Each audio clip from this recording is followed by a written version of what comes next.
Shalom Moraï Varabotai, reprenons notre étude bénédictaire quotidienne de Rabbeinu le Messiat Yesharim. On est au milieu du 3e chapitre qui parle des détails, des différentes parties de la Zéhérout, de la prudence d'Avodat Hashem. Dans le cours précédent, on a vu à la fin du cours que le Ramchal nous a décrit deux genres d'erreurs qui peuvent se présenter devant la personne vu l'obscurité. Soit, tout d'abord, elle ne voit pas les obstacles et risquerait de se cogner. Et pire que cela, elle peut considérer un poteau comme un homme comme un poteau. Ça, c'est au niveau matériel. Maintenant, au niveau aussi intellectuel ou spirituel, l'obscurité des passions de ce monde, des tentations, etc., des midotes, va causer en parallèle deux genres d'erreurs. Et là, on va étudier la deuxième genre d'erreur. Le second genre d'erreur qu'on va maintenant étudier, qui est plus grave que la précédente. Le premier, c'est qu'une personne trébuche elle marche, elle tombe dans un trou, sans prévention, sans précédent. Et là, c'est le plus grave parce que c'est une gifle d'un coup. Mais il y a pire que cela, c'est qu'une personne, des fois, elle se trompe dans ce qu'elle voit. Il peut considérer le mal comme s'il est vraiment du bien, et le bien comme s'il est vraiment du mal. Des fois donc, à la rigueur, il va continuer à se renforcer dans ses mauvaises actions, vu sa mauvaise conception que le bien, que le mal c'est du bien. Donc continue à faire du bien, entre guillemets, du mal. Qui aide à inverser les conceptions. Vu l'obscurité, vu la corruption de soi-même, vu les passions, vu qui aide les terreurs, qui aide parce qu'il ne fait pas de Eshbon Nefesh. On a dit qu'il faut qu'il fasse Eshbon Nefesh aussi bien avant d'agir et de façon générale, même en étant en repos.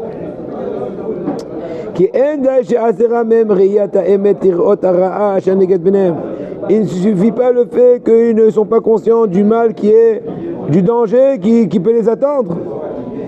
Mais plus que cela, des fois, ils cherchent à trouver des preuves, des grandes preuves, et même ils amènent des exemples, etc., qui prouvent leurs mauvaises pensées, leurs mauvaises conceptions, qui approuvent, pas qu'ils les approuvent, qui approuvent. Ils cherchent à approuver, pourvu qu'ils ne se remettent pas en question. Et pour renforcer leur pensée, leur conception erronée,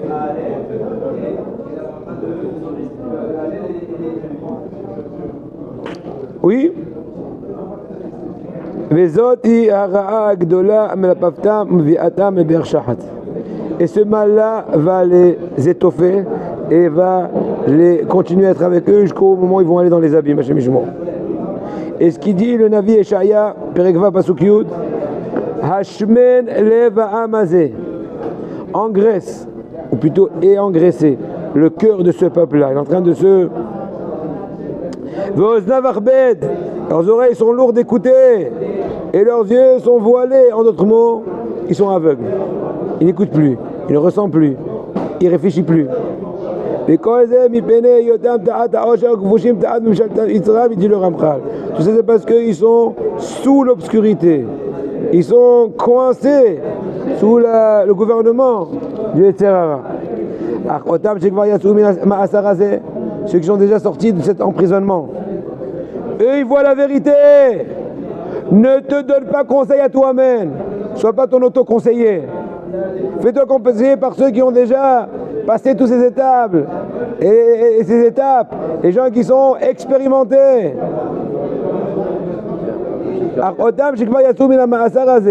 Ceux qui ont déjà dépassé tout cet emprisonnement du Yetzirah, cette obscurité, ces pièges, ce danger. Ils sont sortis vainqueurs de leur travail personnel, parce qu'eux-mêmes aussi ils se sont fait conseiller par les vieux, par les haramim. Eux, ils voient la vérité, la vraie vérité. Ils peuvent te conseiller sincèrement. À quoi ça ressemble? Un machal extraordinaire bien connu du Ramchal, les Gan HaMevoucha. Gan HaMevoucha, traduction littérale, c'est un jardin avec des trucs qui te troublent. En autre mot, c'est un labyrinthe. Un labyrinthe. Ou Agan, il te dit, le Ramchal, qu'à l'époque, aujourd'hui je ne sais pas que ça existe toujours, c'était une espèce de jardin qui était avec des petits chemins de façon labyrinthe. Oui, et en fait ça a été fait pour faire un peu amuser les rois, etc.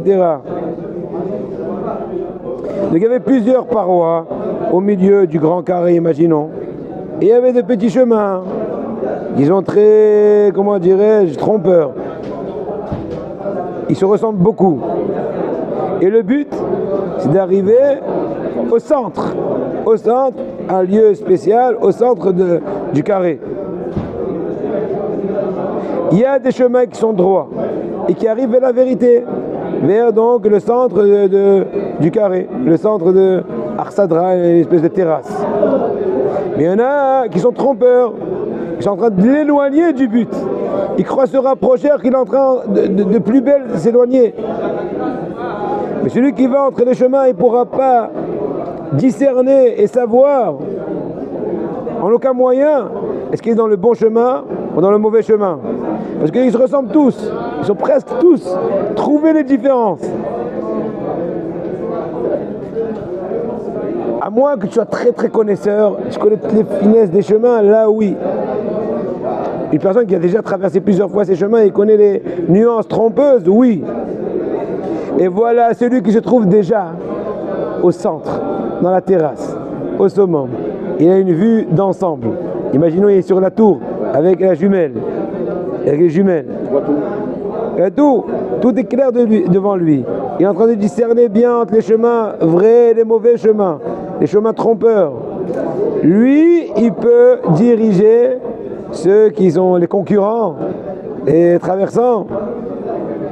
Voici le bon chemin, tu es mauvais, à droite, 2 rues avant, après à gauche, retournez, faites marche arrière, etc. etc.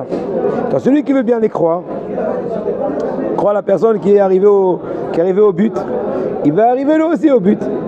Il se laisse diriger, avec foi, sans trop faire travailler sa jugette, son égocentrisme.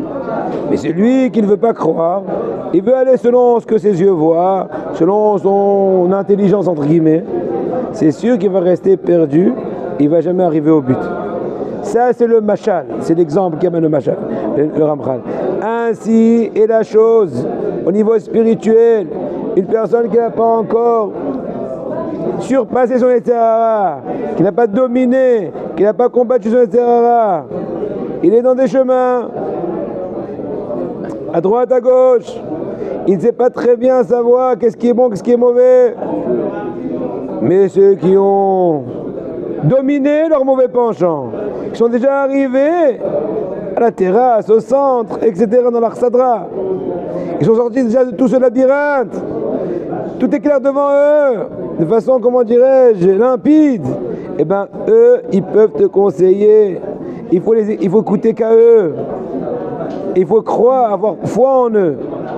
Maintenant, pour finir ce chapitre, il nous dit le Ramchal, quel est le conseil que ces sages-là, que ces gens expérimentés, que ces glorieux, que ces rabbanim qui ont surmonté le Tzara nous disent Bo'u Eshbon.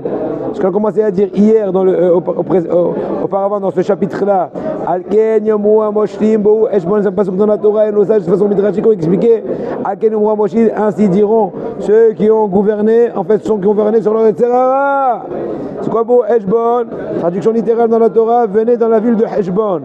Mais nos sages disent non, de faire Heshbonot Shel Olam, le conseil des gens expérimentés qui ont surpassé leur Yetzirah te disent que la seule façon de pouvoir le surpasser, le vaincre, c'est faire Heshbon HaNefesh, Heshbonot Shel Olam. Une vraie introspective, n'est-ce pas? Introspective. Hein? Introspection. Voilà, introspection, bon d'accord. Bo'un Hashem. C'est rentrer en soi-même. Ouais, réfléchir.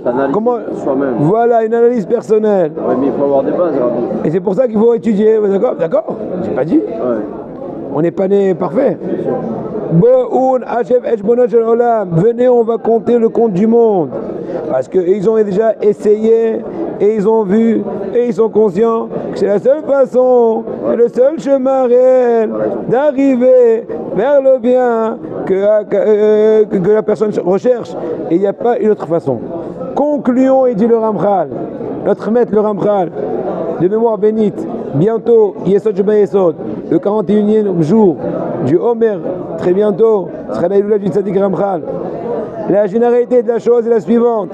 Il dit le Ramchal pour conclure ce 3e chapitre de par les 26 chapitres du Mesilat Yesharim, les chemins des justes, des droits, la droiture. La généralité de la chose, on sait très bien que le Ramchal est un élément kabbaliste.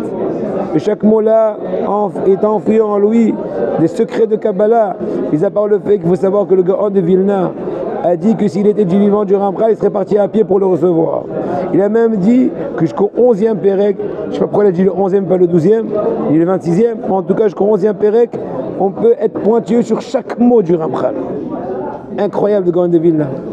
En tout cas, il dit le Ramchal, de façon très générale, la généralité qui en sort de tout ce développement du cours précédent et celui-ci, il faut que l'homme réfléchisse.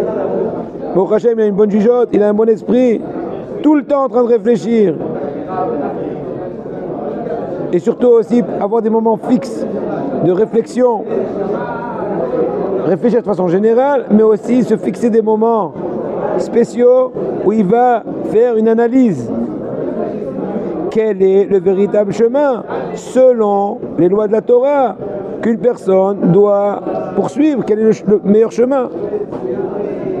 Et ensuite, venir et réfléchir sur ses actions. Est-ce qu'ils sont adéquats à cet idéal qui s'est caractérisé au lot ou pas? Parce que de par cela, ce sera plus facile de se purifier de tout mal, de redresser ses chemins, de rectifier ses chemins.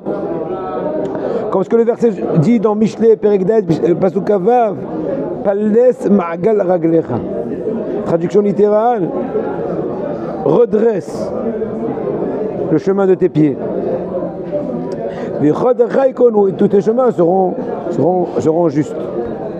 C'est marqué dans Echa.